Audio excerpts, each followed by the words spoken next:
Hello, and welcome to the Jeeves tutorial. In this video, we'll show you how to use the Intercom feature in the Jeeves app. Let's get started.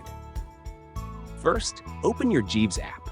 On the home page, locate and tap the Intercom icon at the bottom right corner of the screen. On the Intercom page, you'll see a list of available contacts assigned or appointed by the PMO.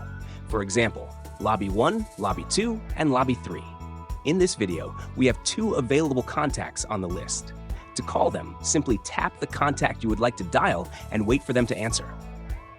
By the way, if this is your first time using the Intercom feature to make a call, the app will prompt you to grant permission to access your microphone. We recommend allowing it to ensure the Intercom feature works smoothly and without any issues. After granting permission, the dial page will appear. Simply wait for the recipient to answer your call. Let me discuss what's on the call page.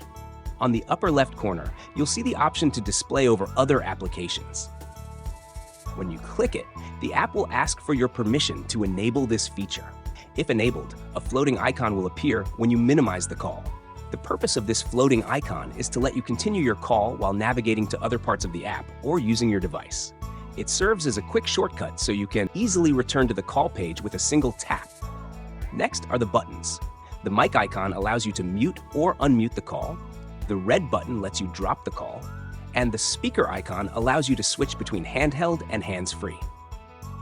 To view your Intercom history, simply locate and tap the clock icon at the upper right corner of the Intercom page.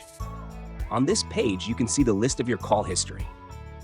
You can also make a call from this list by simply tapping a contact.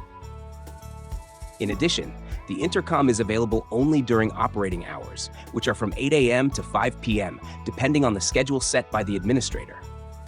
If you try to call outside those hours, you won't be able to connect. And that's all for this video. See you in our next tutorial. Thank you for watching.